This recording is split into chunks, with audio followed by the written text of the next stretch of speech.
Ito. Tingnan natin ha. Ito po ay nakuha ko po sa Facebook po ni Jimmy Bondok. At ako sa tingin ko hindi naman sinungaling to si Jimmy Bondok. Sa katunayan matinupong tao ito. No? So ito po pag-uusapan natin ha. Ayan.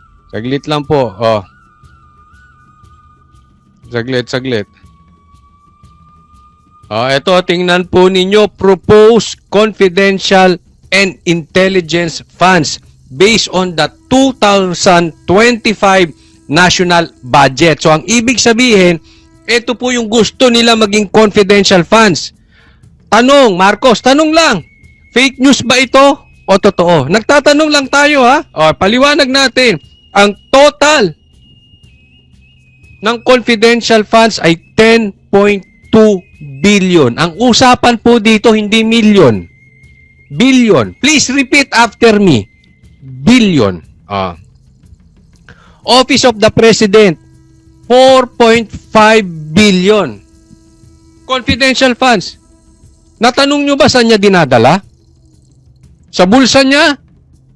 O napunta sa trabaho? 4.5 ha? DND, 1.8 billion. Billion, not million. Grabe, hindi pa ako nakakita ng ganyang karaming pera. National Intelligence or NICA, 991 million. Ito, almost 1 billion na. DILG, ito yung departamento ni Abalos, 906 million. Konti na lang. Billion na rin. Ito naman, DOJ, departamento ni Boeing, 579.4 million. Naku, mai-increasean siguro to. Kasi maintindihan ngayon ng DOJ. Tingnan natin, PIDEA, kalahati billion. So, in short, 500 million. Department of Transportation, 405 million. NSC, National Security Council, 250 million. DSWD, 18 million.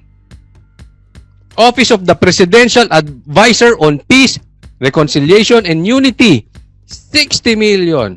AMLAC, pati AMLAC 7.5 million. GAB, 4 million. Office of the President, 0. Nada. Office of the Vice President.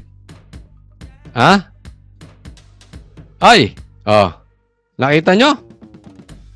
Ganyan po katindi. Ngayon, tanong.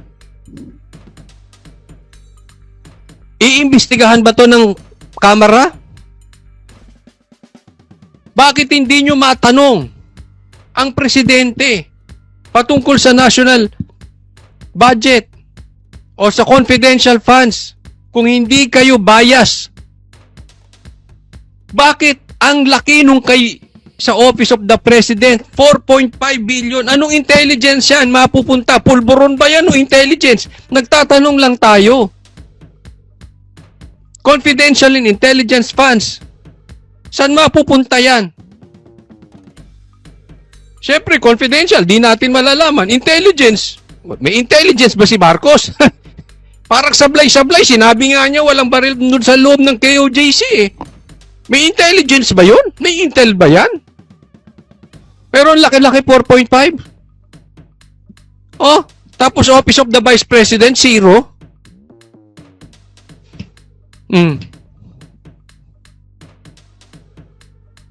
PIDEA nga, 500 billion Ano kay BP Sara? 150 million lang ginagawa nyo pang issue. Diba?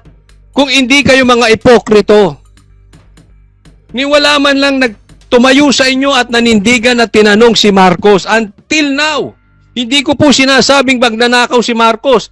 Baka yung taong bayan yon.